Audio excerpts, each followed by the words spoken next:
Buenas tardes. Después de estos pequeñas incidencias técnicas que siempre ocurren, pero bueno, que ya prácticamente no somos ajenos, al final se consigue solventar. Os doy a comenzar esta primera videoconferencia en la que vamos a hablar del electrocardiograma normal. Esta va a quedar grabada, entonces luego la podéis visualizar las veces que queráis y bueno, podéis también preguntarme al final de la charla o bien luego hacerme vuestras preguntas por los mensajes. Entonces, bueno, comenzamos con que sabéis que cuando nos enfrentamos a un electrocardiograma, pues de lectura. Me gusta esta diapositiva que siempre está en internet porque se ven muy bien todas las ondas, todos los segmentos. Entonces hay que comenzar con el ritmo cardíaco, frecuencia, el cálculo del eje del QRS, la onda P, el QRS, el segmento ST, la onda T, el intervalo QT y la onda U. Bien. Comenzando por el ritmo cardíaco, pues hay que mirarlo primero si los QRS del electrocardiograma son rítmicos o no. Pues miramos, por supuesto, la distancia entre ellos. Sabéis que normalmente cuando el electrocardiograma está en ritmo sinusal son rítmicos y delante de ellos, para ser un ritmo sinusal, tenemos que ver una onda P, que es la que está producida por el nodo sinusal, seguida siempre de un complejo QRS. Hay algunas arritmias, como por ejemplo el flúter auricular o la taquicardia supraventricular, que también son rítmicas, pero estas arritmias no están precedido el QRS de la onda P. Para calcular la frecuencia cardíaca, pues todo el mundo ya no la vamos a explicar porque es más difícil casi entenderla que hacerla, pues hacemos esta regla de dividir 300 entre el número de cuadritos grandes que hay entre dos RRs. Es decir, que si tenemos 5 cuadritos grandes, pues dividimos 300 entre 5 y serían 60 latidos por minuto. Si tenemos 4 cuadritos a 75, si por ejemplo tuviéramos 3 cuadritos, 300 entre 3, que es lo más sencillo, va a 100 latidos por minuto y así tanto, bueno, pues menos o más. Y cuando es un intermedio, pues más o menos podemos calcular un poquito a ojo cómo es la frecuencia cardíaca. Eso también lo sabemos hacer todos. Bueno, cuando a continuación tenemos que calcular el eje del QRS.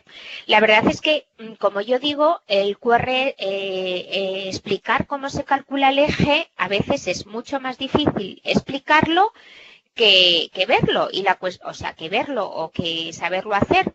La cuestión es que yo me di cuenta de ello porque el último ejercicio que está situado y que es el que hay que calcular el eje del QRS, pues es un ejercicio difícil y todo el mundo o casi todo el mundo me lo hace bien. Entonces, recordar lo que hablábamos, el triángulo de Einthoven famoso.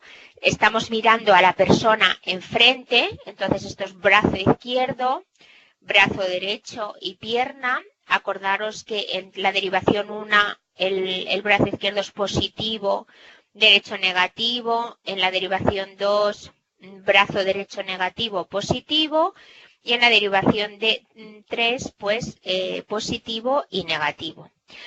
Esto se transfiere luego a este eje axial y bueno, pues teniendo en cuenta esto que, como yo os digo, muchas veces no es cuestión de memorizarlo, sino es cuestión de hacer muchísimos ejercicios, pues al final vemos un electro y sabemos cómo es el eje.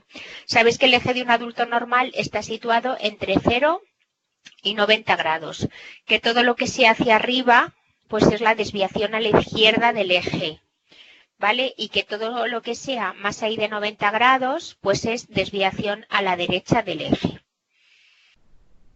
Vale, entonces, para calcular el eje hay dos métodos. Uno de los métodos es encontrar la derivación isodefásica. Entonces, yo para explicarlo siempre lo explico con el ejemplo más sencillo, que sería este que estoy señalando aquí.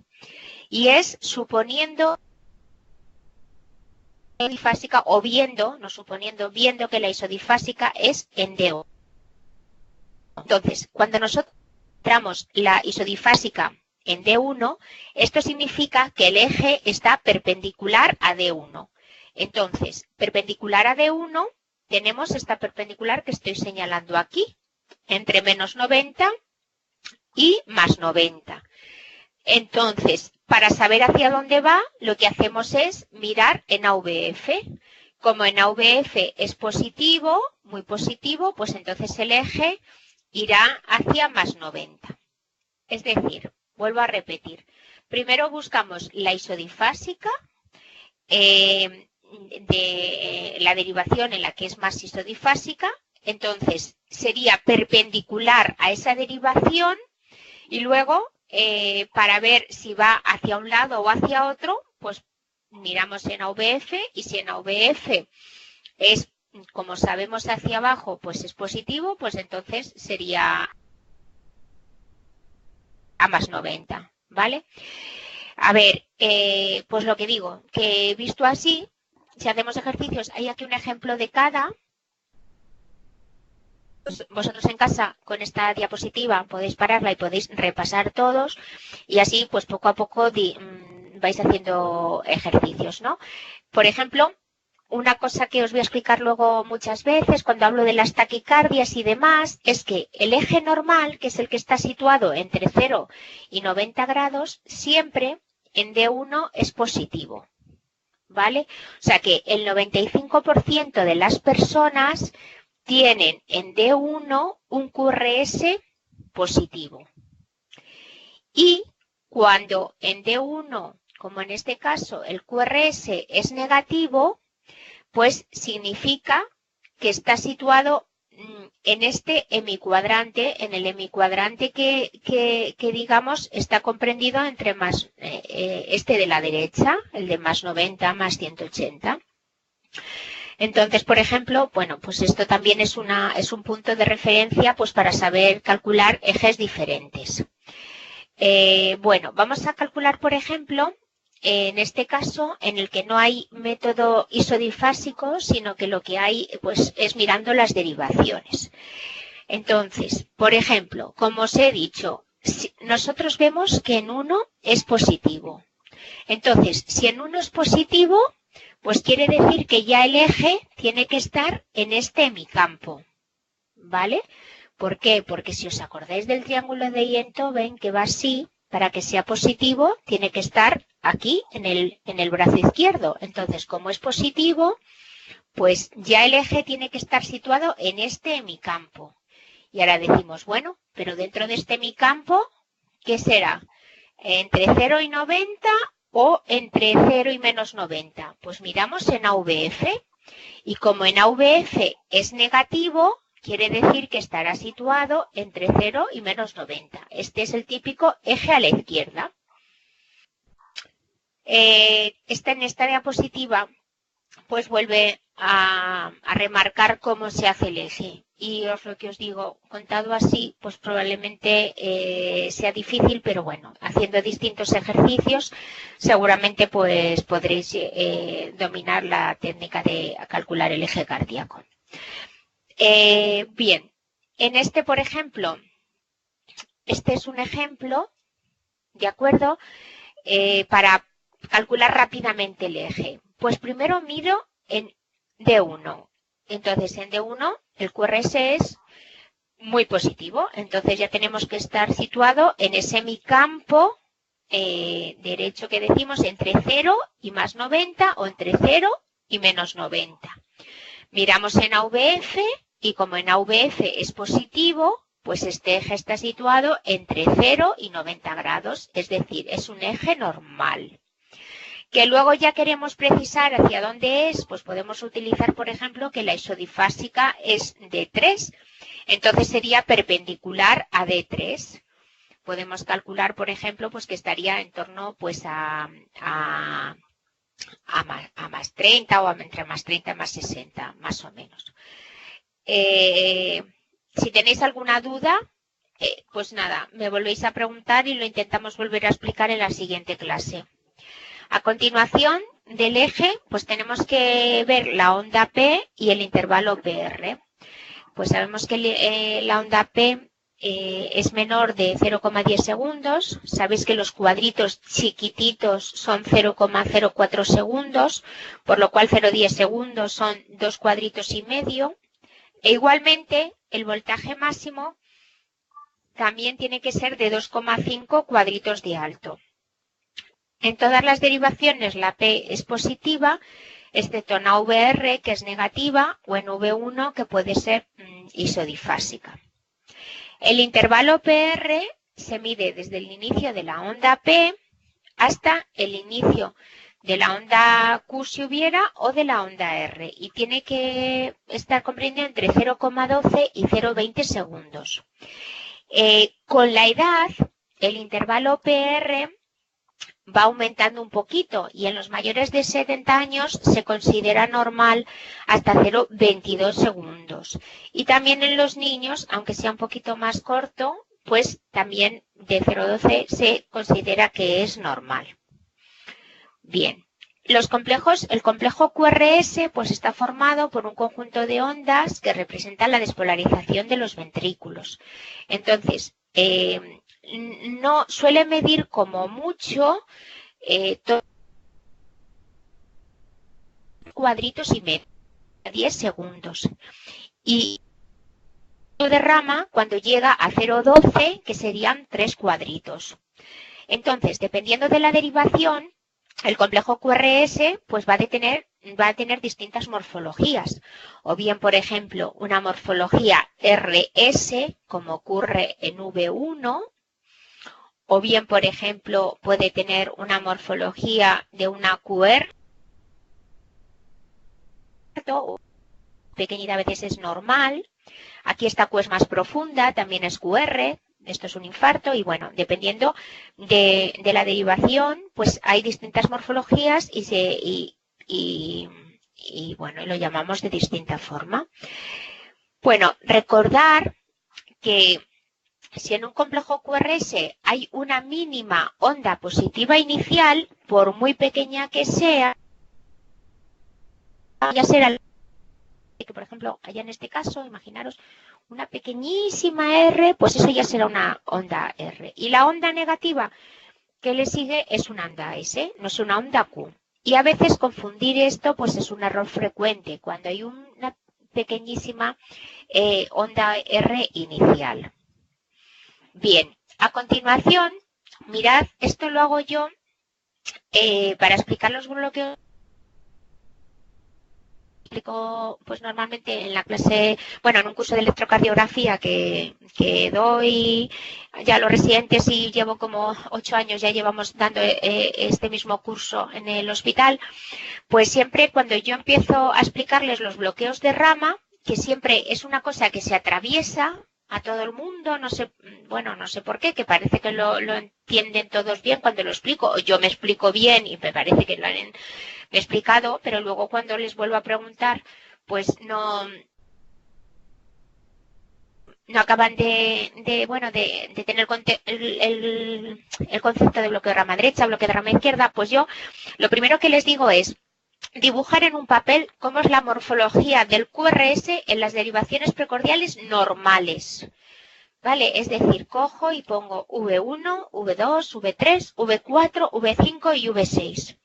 Y les digo, a ver, dibujadme en un papel ahora, ciego, cómo en un electronormal sería la morfología de las precordiales. Bueno, pues normalmente de unos 25 alumnos que hay, me lo saben dibujar 2. Y todo el mundo sabe de electrocardiografía. Entonces, os voy a contar los trucos que yo les digo para no olvidarse nunca jamás. Mirad, este es el corazón, estamos viéndolo enfrente, esta es la parte izquierda, esta es la parte derecha, y bueno, el complejo QRS, la despolarización de los ventrículos tiene 3 vectores. Un vector inicial, que es el vector de despolarización del septo, que es el vector 1, y que va de izquierda a derecha. Ese es el primero. A continuación se despolarizan a la vez los 2 ventrículos, que sería el vector 2. Pero como el ventrículo izquierdo es más grueso, este vector del anulado por las fuerzas del izquierdo. Entonces, va hacia la izquierda.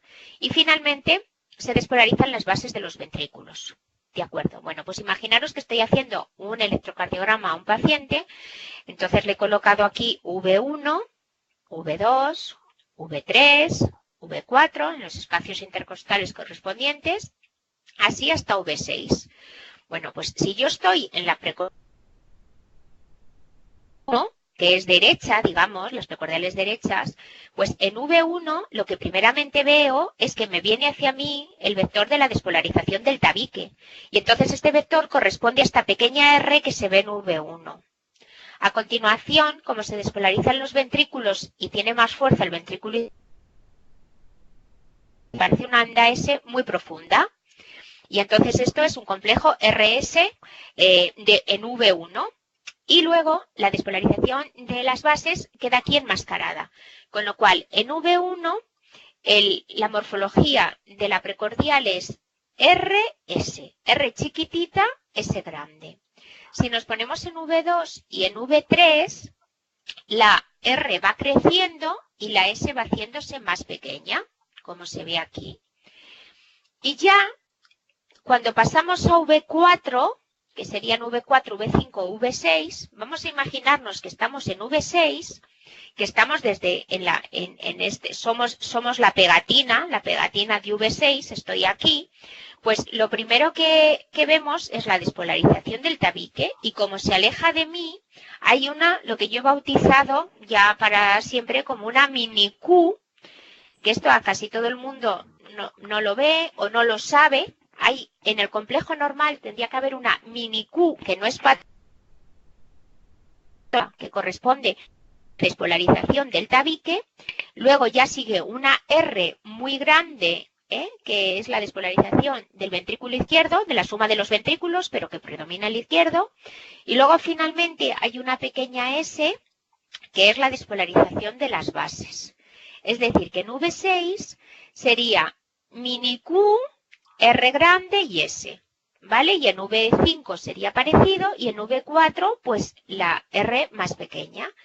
Entonces, este es un concepto que estamos en un curso de letras un poco más avanzado que lo normal, que es lo que llamamos la transición normal, la transición precoz y la transición tardía. Si ahora ya vemos las 6 derivaciones, en V1 tenemos RS, va creciendo la R y disminuyendo la S, y cuando pasa de V3 a V4, ya esta R es más grande, tenemos esta mini Q, y esto es lo que se llamaría la transición normal. Es decir, que la transición normal, este cambio de RS a un cambio de R más alta, S pequeña, pues esto se efectúa entre V3 y V4. ¿De acuerdo? Entonces, esto serían la morfología de las precordiales en una situación normal. Y esto es lo que os estoy contando de la transición normal. Vale, ¿y qué ocurre? Pues esto es lo que contamos siempre con cuando hay una destrorotación horaria o una levorotación o rotación antihoraria, pues aquí se produce una transición tardía porque como vemos no acaba, o sea, siempre permanece este complejo RS, RS, RS, o sea, no se efectúa la transición normal, es más tardía porque llegamos a V6 y no ha acabado de efectuarse normalmente. ¿Vale? Y esto sería en casos de una destrorotación o rotación horaria, o bien la transición es muy precoz, o sea que rápidamente en V2 ya tenemos esa mini Q, esa R grande y esa S, y esto es en caso de cuando ocurre una rotación antihoraria o del ventrículo izquierdo, ¿de acuerdo? Bueno, pues esto es lo que llamamos transición normal o transición tardía. Que a mucha gente esto se le atraviesa, pero que esto de las transiciones es, digamos, como, y esto es una pregunta en casi todos los cursos, es como si trazáramos o sea, como si el eje pasara por aquí, como si pincháramos un pincho moruno, lo siento, el corazón, lo estuviéramos viendo desde la punta y le diéramos como un giro, como si estuviéramos haciendo una barbacoa. Entonces lo tostamos hacia la derecha o lo tostamos que sería destrorotación horaria, la azul, o bien cogemos la punta del corazón y la giramos levorotación o rotación antihoraria. ¿De acuerdo? Bueno, en 8 os voy a pasar un enlace donde tengo puesto esto y bueno, que se entiende un poquito mejor también. Vale,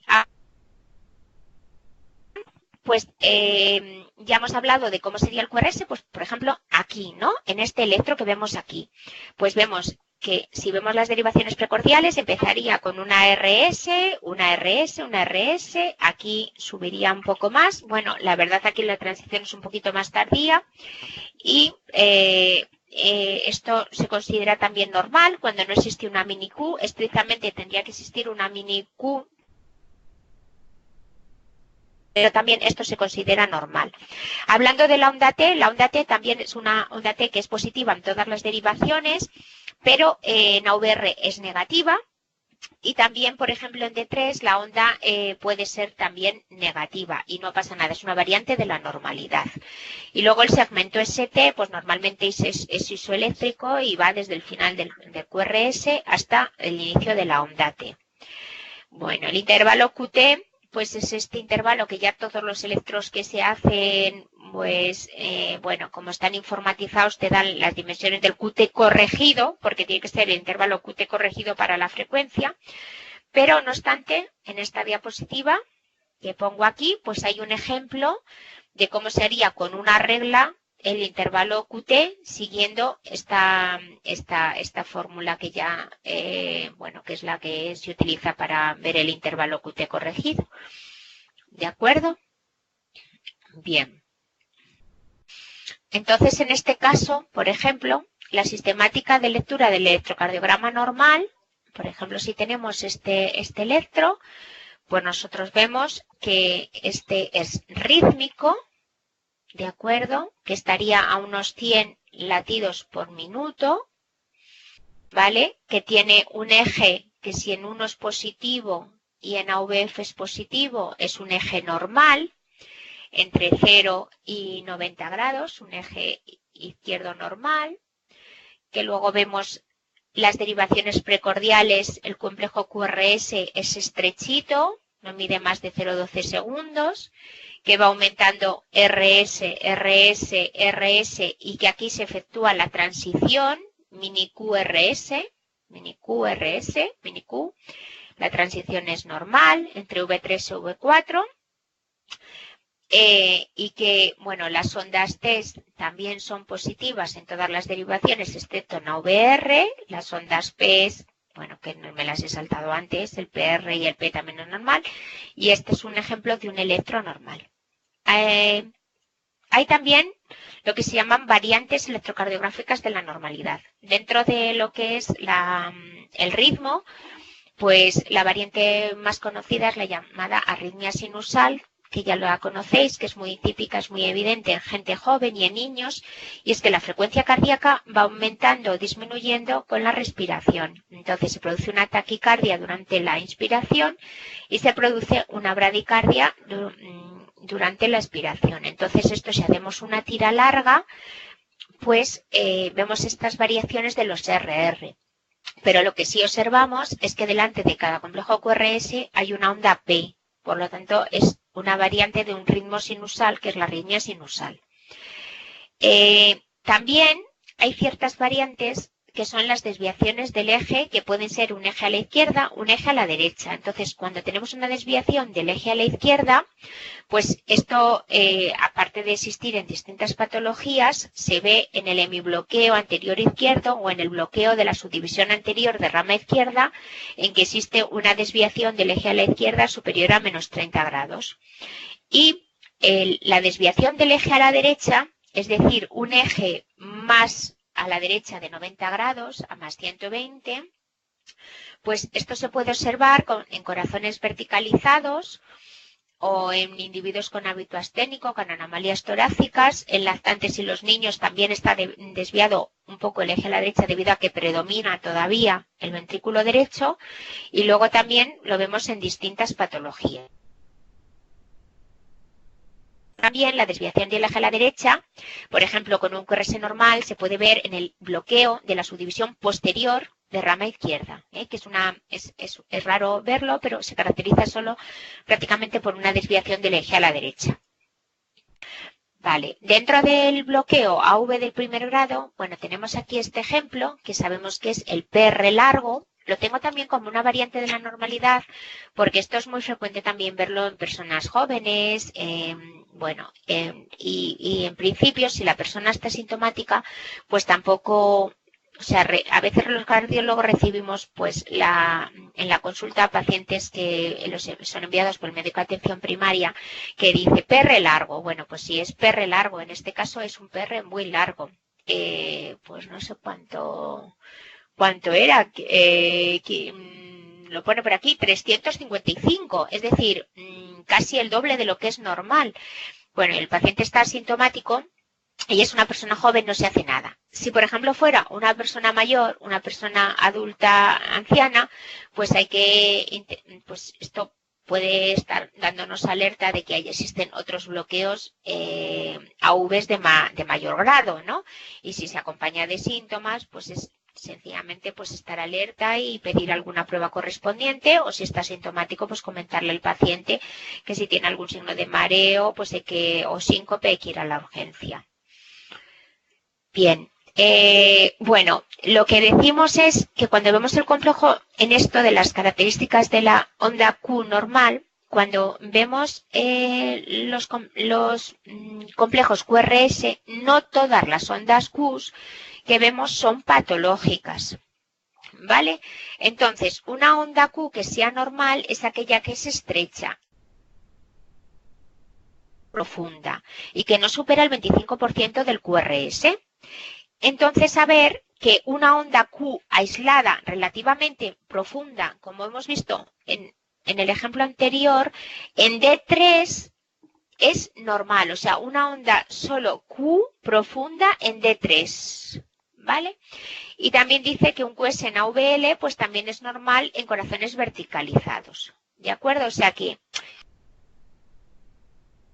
ondas Q como son patológicas, que no debe haber nunca una onda Q en V1 o V2, por eso que he explicado. He explicado cómo, a qué corresponde cada una de estas ondas normales, ¿no? Entonces, ya veréis cómo lo entendéis súper bien. Esto sería la onda RS, porque hemos dicho que esta primera R del tabique, la despolarización del tabique. Entonces siempre tiene que haber en V1 y V2 una pequeña R seguida de una S. ¿Y cuándo no la vemos? ¿Cuándo sería una cosa patológica que digamos en V1 y en V2 hay un complejo QS? O sea, no hay R. Pues estos signos son de una necrosis septal, una necrosis anteroseptal que afecta al septo. Y ahora ya entendemos por qué. Os lo he explicado antes, que esta pequeña R es despolarización del septo. Existe, es que había ahí una necrosis, ¿de acuerdo? Entonces, no debía haber onda QS nunca en V1, V2. Y luego sí que hemos dicho que en esta V5 y V6 puede haber lo que llamamos eso que os digo, la mini Q, que no es una onda Q patológica.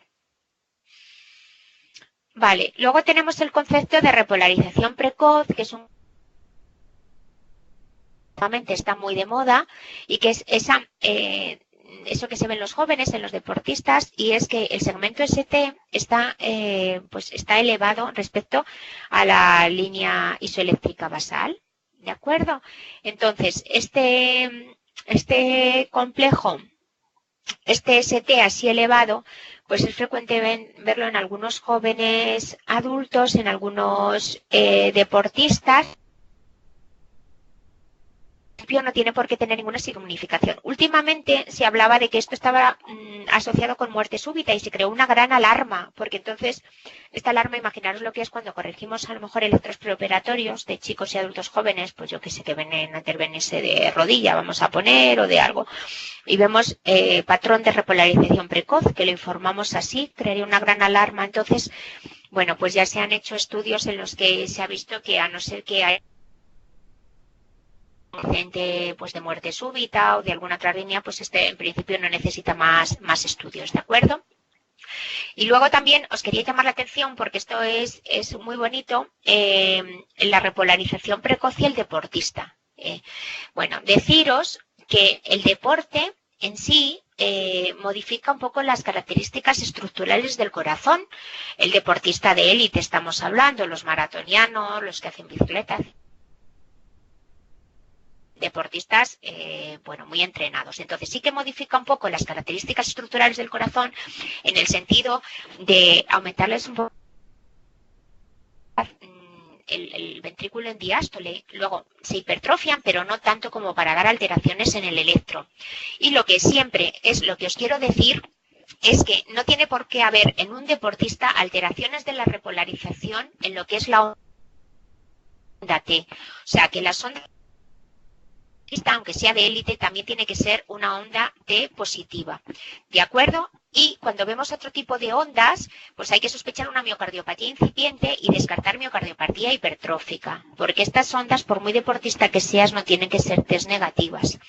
Entonces, aquí en V2 y V3 hay una excepción, y son los deportistas de origen afroamericano, o sea, los deportistas de origen africano, negros, que pueden tener como variante de la normalidad en V2 y en polarización precoz que se llama con una elevación del ST y una onda T negativa, pero que no pasa de V3. ¿De acuerdo? O sea que estas dos variantes de repolarización precoz en deportistas son normales, y esta es normal sobre todo en deportistas de color. Pero nunca ondas T más allá de V4, V5, V6, que a veces son normales. Digo yo que no, pero sí que ameritan, o cuando veamos un deportista así, hay que hacerle por lo menos algún otro estudio, para descartar patología si las ondas T son negativas en V5, V6. De acuerdo. ¿Qué pasa con V1, V2, V3? Pues esto también, estas ondas T, una variante de la normalidad, pues es que sean aquí negativas, nunca pasando también de V3. Es lo que se llama persistencia del patrón infantil, y es lo que decir aquí también, en sujetos de raza negra puede aparecer una onda T negativa en V1, V2 e incluso hasta V3, y con unas ramas que son asimétricas y una T que no es muy profunda. Entonces esto es normal en los niños y se mantiene en los primeros años, pero nunca aquí. Es un patrón de persistencia de patrón infantil que también es normal, que se encuadra dentro de las variantes electrocardiográficas de la normalidad. Vale, otra variante de la normalidad. Si nos hacemos un electro, todos los que estamos aquí, y vemos que hay una R' en V1 con un complejo QRS ancho, lo que pudiéramos llamar, con un complejo QRS estrecho, lo que pudiéramos llamar un bloqueo incompleto de rama derecha, también es una variante de la normalidad. Vale, tengo el caso reciente de una niña de unos 13 o 14 años, en la que le habían hecho un electro en el médico de atención primaria y parecía R' y sus padres alarmados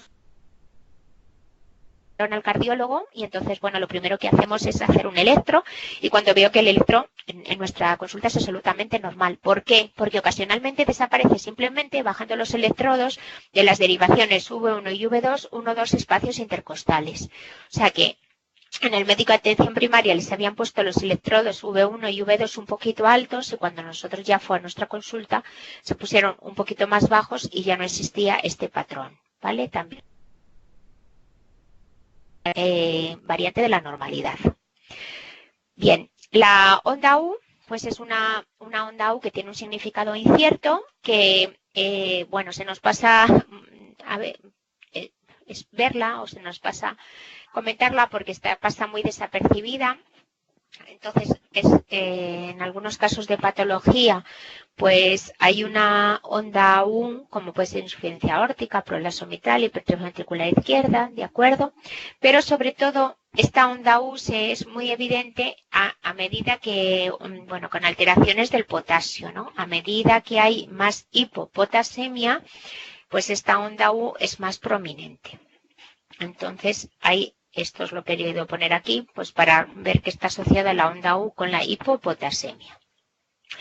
Vale, hasta aquí hemos hablado del electro normal y las variantes del electro normal. Y ahora vamos a explicar otro rato lo que se llamarían los bloqueos de rama y los semibloqueos. Para estudiar los bloqueos de rama y semibloqueos, pues hay que saberse el sistema de conducción, que este sistema de conducción, pues todo el mundo lo conoce, desde el nodo sinoauricular, luego los trazos que van por la aurícula derecha y hacia la aurícula izquierda, ya el nodo AV y luego ya, pues, pues el AD Higgs con su rama, la rama izquierda, la rama derecha y las vías de conducción. ¿De acuerdo? Que según va pasando el impulso por cada una de estas estructuras, pues tiene su traducción en el electrocardiograma. Y entonces aquí, pues vemos cómo va pasando el impulso y dónde estaríamos situados en el electrocardiograma. Esto también se lo leí por conocimiento. ¿De acuerdo?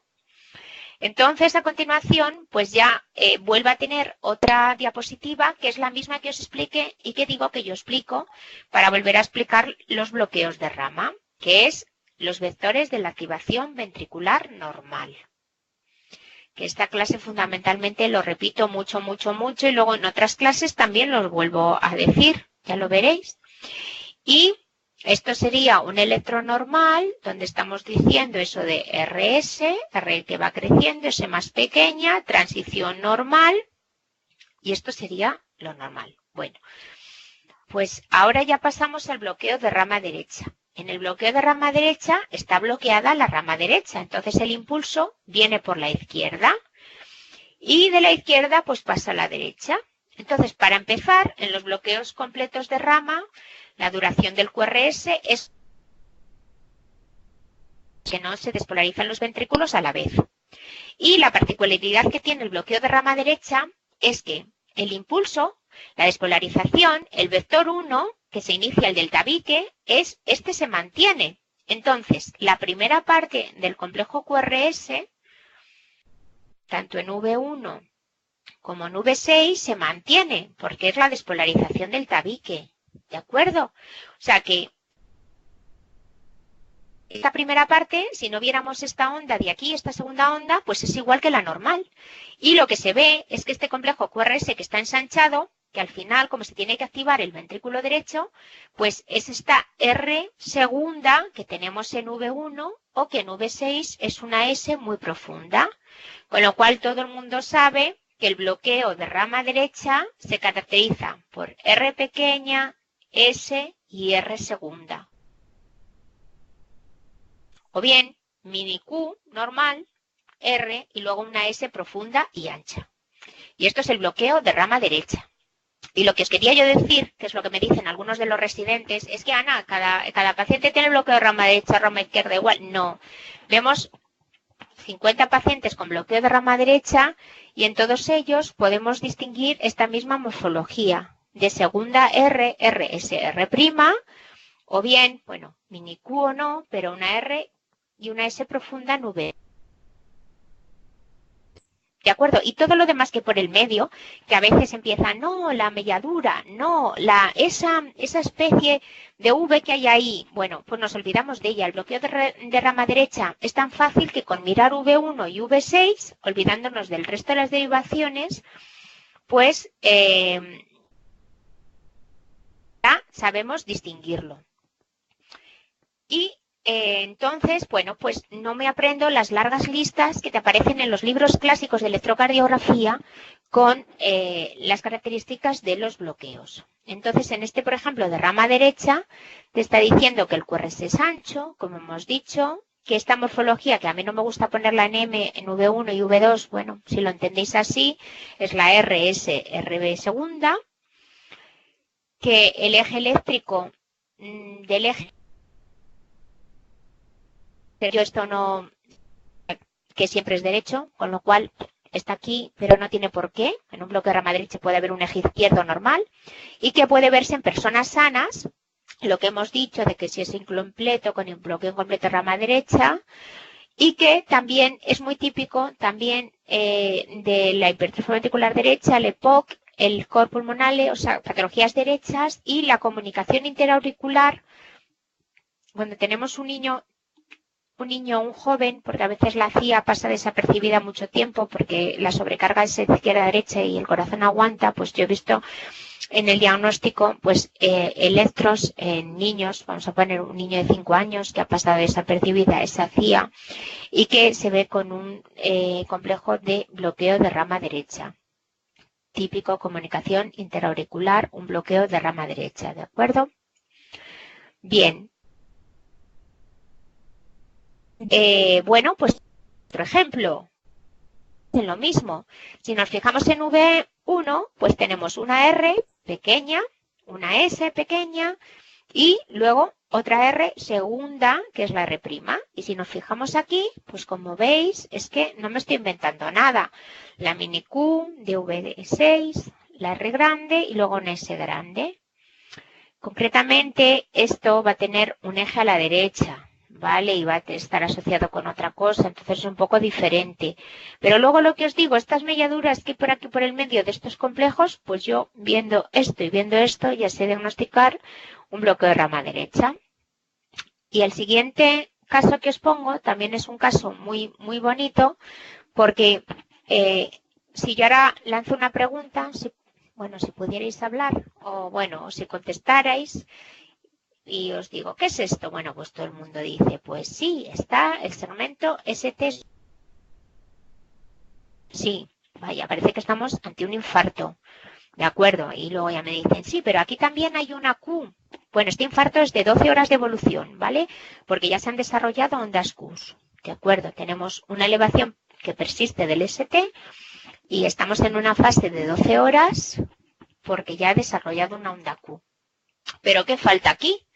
Pues aquí se ha comido esta onda Q, esta onda R primera, que aquí ya tenemos una Q y se ha comido esta onda R primera. Y esto que vemos aquí es la R prima, la R segunda. Es decir, que este paciente, imaginaros, es un paciente que tenía un bloqueo de rama derecha, vamos a ponerlo así, que ya lo tenía, que siempre le habían hecho un electro y sabía que y ha hecho un infarto. Y esta R que vemos aquí es la R', la R segunda. ¿De acuerdo? Entonces esto es un bloqueo de rama derecha en el seno de una necrosis anterior. ¿Vale? Y esto a veces pues se nos pasa. Bueno, ya pasando esto, pues ahora tenemos lo que se denominaría el bloqueo de rama izquierda. Entonces, en el bloqueo de rama izquierda, ¿qué pasa? Bueno, pues el bloqueo de rama izquierda, la rama izquierda es la que está bloqueada y la rama derecha, pues es por donde va el impulso al principio y luego pasa a la rama izquierda.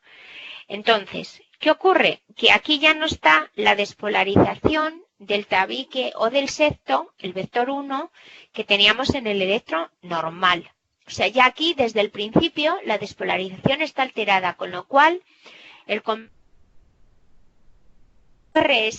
es como si dijéramos, pues, evidencia con un QRS normal. No se parece para nada a lo que hemos estudiado del QRS normal.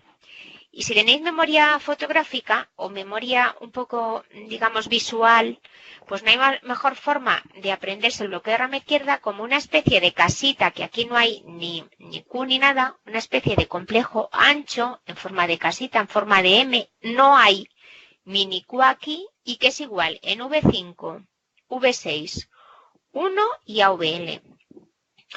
Es decir, un complejo ancho que aquí ha perdido esa mini Q inicial que no se parece para nada a la morfología del complejo QRS normal y que es igual en V5, V6, en 1 y en AVL y que además, una cosa muy importante, es que se acompaña de una despolarización inversa al complejo QRS, con lo cual aquí, en estas derivaciones que os digo, la onda T es negativa.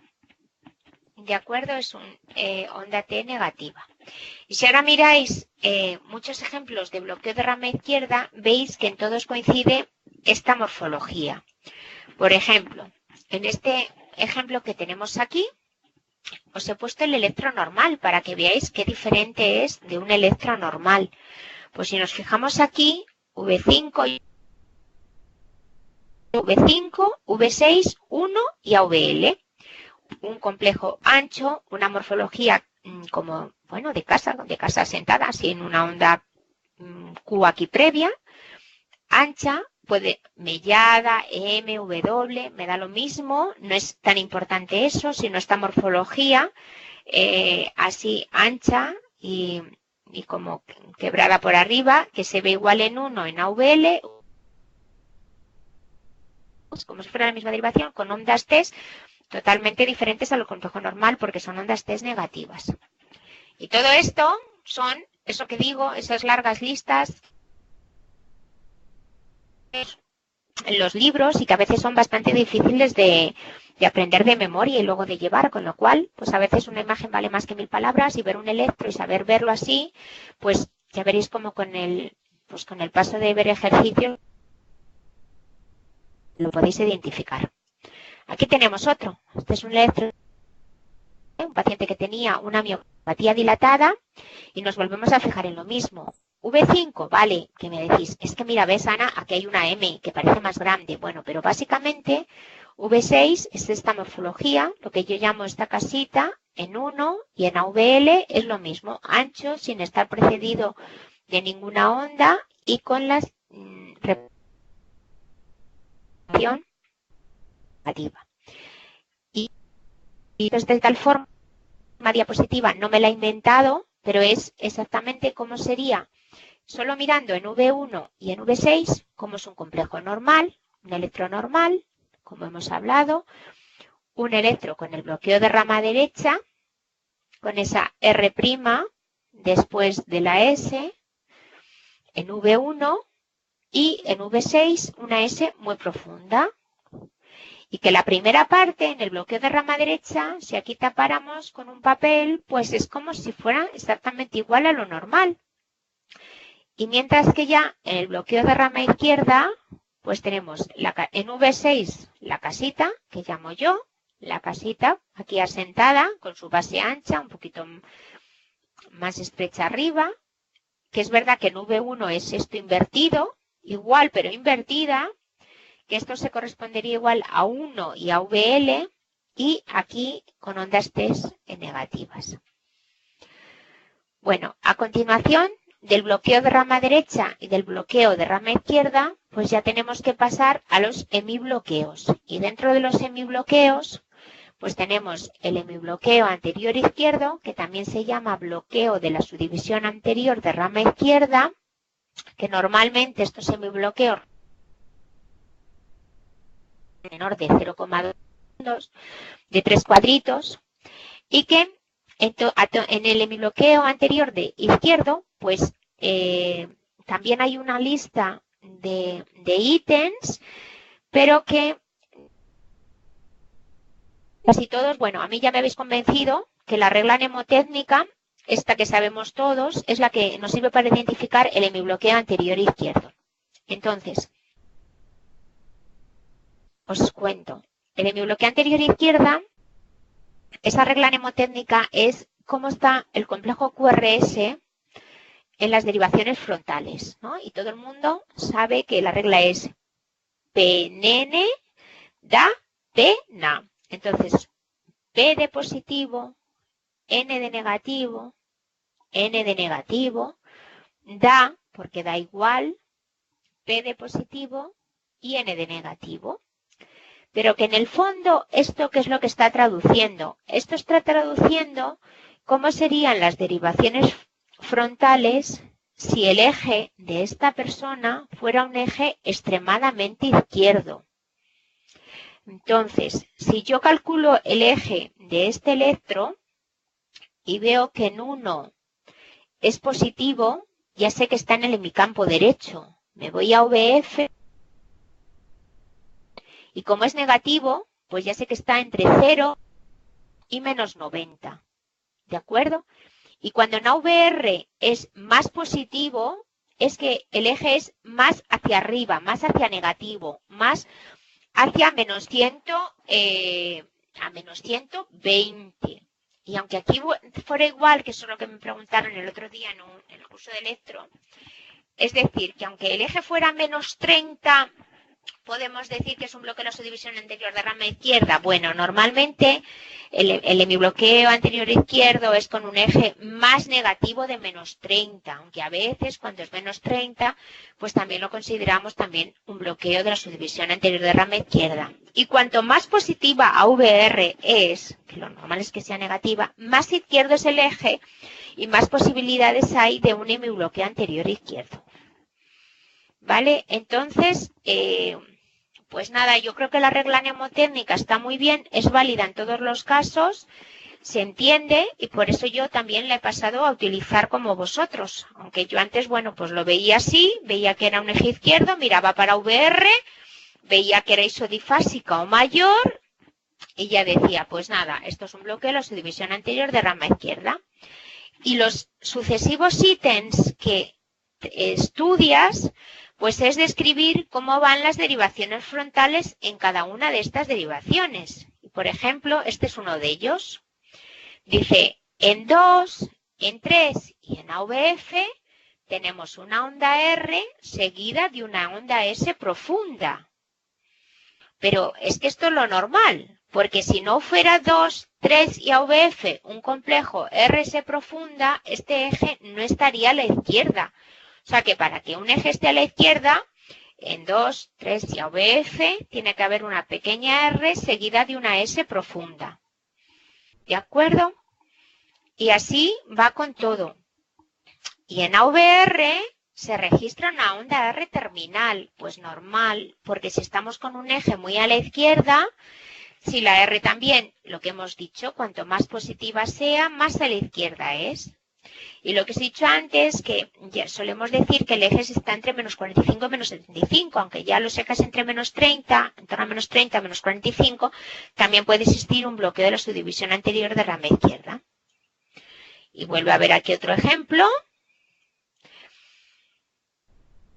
Y aquí tenemos otro ejemplo, diciendo también cómo pueden estar las derivaciones precordiales. Pero que francamente mirar las frontales nos vale. Y ahora aquí, pues por ejemplo, tenemos un ejemplo. Además, la mnemotécnica, positiva, negativa, negativa, da igual. Positiva y negativa. ¿Qué tenemos aquí? Un eje a la izquierda, pero luego, como en AVR hay una gran R, está muy a la izquierda. O sea, muy de menos de 0, menos 60, menos 75, ¿de acuerdo? Cerca de la vertical, hacia la izquierda, o sea, entre 0 y menos 90. Y entonces esto es el hemibloqueo anterior izquierdo. Y por ejemplo, pues aquí tenemos otro ejemplo, pues que tenemos lo mismo, ¿vale? Con un eje a la izquierda y esto que está también pues a menos 75, ¿de acuerdo? Y el bloqueo posterior izquierdo, aisladamente, es muy poco frecuente y que lo normal es que se combine con el bloqueo de rama derecha. Vamos a poner un ejemplo que es lo siguiente, y entonces el hemibloqueo posterior izquierdo se caracteriza porque el eje es derecho. Entonces me paro aquí porque para ser un eje derecho es que está más a la derecha de 90. Y si está más a la derecha de 90, pues significa que si miramos en D1, el complejo es predominantemente negativo, porque está a la derecha de 90, estará en torno a 120. Y la regla mnemotécnica del bloqueo posterior izquierdo, pues es igual, pero al contrario, donde era P es N y donde era N es P. Y entonces pues vemos, pero que realmente, perdón, no hace falta mirar tanto, sino simplemente ver que este es un eje derecho. Deciros que como el hemibloqueo posterior izquierdo aislado con un QRS estrecho apenas se ve, pues casi nadie lo informa como tal. A veces se informa eje derecho, un electro y decimos vaya, Pues solamente le veo que es normal prácticamente y tiene un eje derecho. Bueno, pues ahí si ponéis, por ejemplo, considerar hemibloqueo posterior de rama izquierda, pues muy bien, porque eso lo pone poca gente. Y lo tenemos entre más 90 y más 120. Entonces, a continuación, ya la cosa se empieza a complicar porque tenemos las combinaciones de los bloqueos completos con los semibloqueos. La opción más común es el bloqueo de rama derecha con el hemibloqueo anterior izquierdo. Entonces, tendremos en el electro lo que corresponde a un bloqueo de rama derecha, pero si miramos el eje y la regla mnemotécnica, aquí hay un eje a la izquierda que es muy a la izquierda. Entonces tenemos el bloqueo de rama derecha y el hemibloqueo anterior. ¿De acuerdo? Entonces, a continuación, tenemos, por ejemplo, y ya vamos a ir terminando este caso clínico en el que, bueno, este es un paciente que la primera tenía 65 años, tenemos un segundo electro, entonces aquí inicialmente el QRS es estrecho y lo que se ve es eje izquierda, VR positivo, un bloqueo de subdivisión anterior de rama izquierda y luego posteriormente pues desarrolló también un bloqueo de rama derecha, ¿de acuerdo? Y luego cuando el PR aumenta, o sea, un PR largo, esto ya lo consideramos un bloqueo trifascicular. Si la persona es mayor y empieza a sincoparse, pues puede ocurrir que pueda acabar teniendo un marcapasos definitivo, implantando su marcapasos. También otra combinación es el bloqueo de rama derecha con el hemibloqueo posterior de rama izquierda, que es una combinación poco frecuente, pero dentro de lo que hay es más frecuente que encontrar el hemibloqueo posterior aislado. Y entonces tenemos aquí un ejemplo, porque tiene las características del bloqueo de rama derecha, con la segunda R en V1 y en V6 con esta S profunda, pero a la vez tiene un eje a la derecha, porque lo vemos en D1 que el complejo es más negativo en D1, ¿no? Entonces, ¿qué ocurre? Que si, por ejemplo, en un paciente tenemos en unas ocasiones, esto es algo muy grave, un bloqueo de rama derecha con un bloqueo de la subdivisión anterior de rama izquierda y en otras ocasiones el bloqueo de rama derecha con un bloqueo de la subdivisión posterior de rama izquierda, o sea, alternantes, esta situación se llama síndrome de Rosenbaum y si se capta hay que poner un marcapasos independientemente de la situación del paciente, porque alterna el de rama derecha con una de las subdivisiones, en una ocasión o en otra. Y si se bloqueara del todo, pues la persona se pararía. Entonces esto tiene un nombre que se llama síndrome de Rosenbaum y es indicativo de poner un marcapasos. Y este es un caso de una persona, nosotros hemos tenido, yo en el hospital también recuerdo un par de ellas, en que en un electro que vino a la consulta, pues era bloqueo de rama derecha y su división anterior, y luego vino a hacerse un preoperatorio y tenía un bloqueo de rama derecha y un bloqueo de la subdivisión posterior. Entonces, el señor no había tenido síncopes, pero por tener esto en uno y esto en otro, pues hay que implantar un marcapasos, porque si se bloquea a la vez las dos ramas de la subdivisión anterior de rama izquierda, pues ya el impulso no pasa por ningún sitio. Y bueno, y finalmente, este es el único, la última diapositiva que quiero poneros es que cuando tenemos un complejo con QRS ancho de forma normal, pero que no vemos ni la morfología característica del bloqueo de rama derecha ni el de la rama izquierda, que se ve que no tenemos ni una ni otra, pues lo llamamos trastorno inespecífico de la conducción intraventricular, ¿vale? O sea, que es un complejo QRS ancho, pero que no somos capaces de ver no lo metemos en ningún cuadro ni del de rama derecha ni del de rama izquierda, ¿de acuerdo? Entonces lo damos de forma así, es un trastorno inespecífico de la conducción intraventricular y que esto ocurre a veces en pacientes con una miocardiopatía dilatada. con un ensanchamiento que vemos en este segundo, esto era el electro anterior, el electro primero, y tenemos un electrón que se ve un ensanchamiento del QRS, no tiene morfología de bloqueo de rama derecha, aunque tiene ese profundo aquí, pero tampoco tiene morfología típica del bloqueo de rama izquierda, y el QRS es ancho.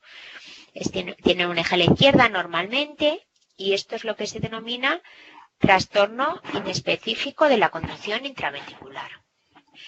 Y nada más, vamos a dejarlo hoy aquí porque empezamos un poquito más tarde y tampoco para nada demorarlo. Si tenéis alguna pregunta, pues nada, estoy a vuestra disposición, pues bien en los mensajes que me podáis mandar o algo que podamos repasar en otra lección o demás. Esto se colgará y la podéis volver a oír. Y nada, os espero hasta la siguiente videoconferencia, que será la próxima semana. Y nada, yo estoy viendo que aquí pone Lorena Prieto, yo sí oigo, que me agrada saber que habéis oído, porque siempre digo, ¿me estarán oyendo? Entonces nada, pues no sé si podéis hablar, pero si no podéis hablar, pues nada, nos despedimos ya.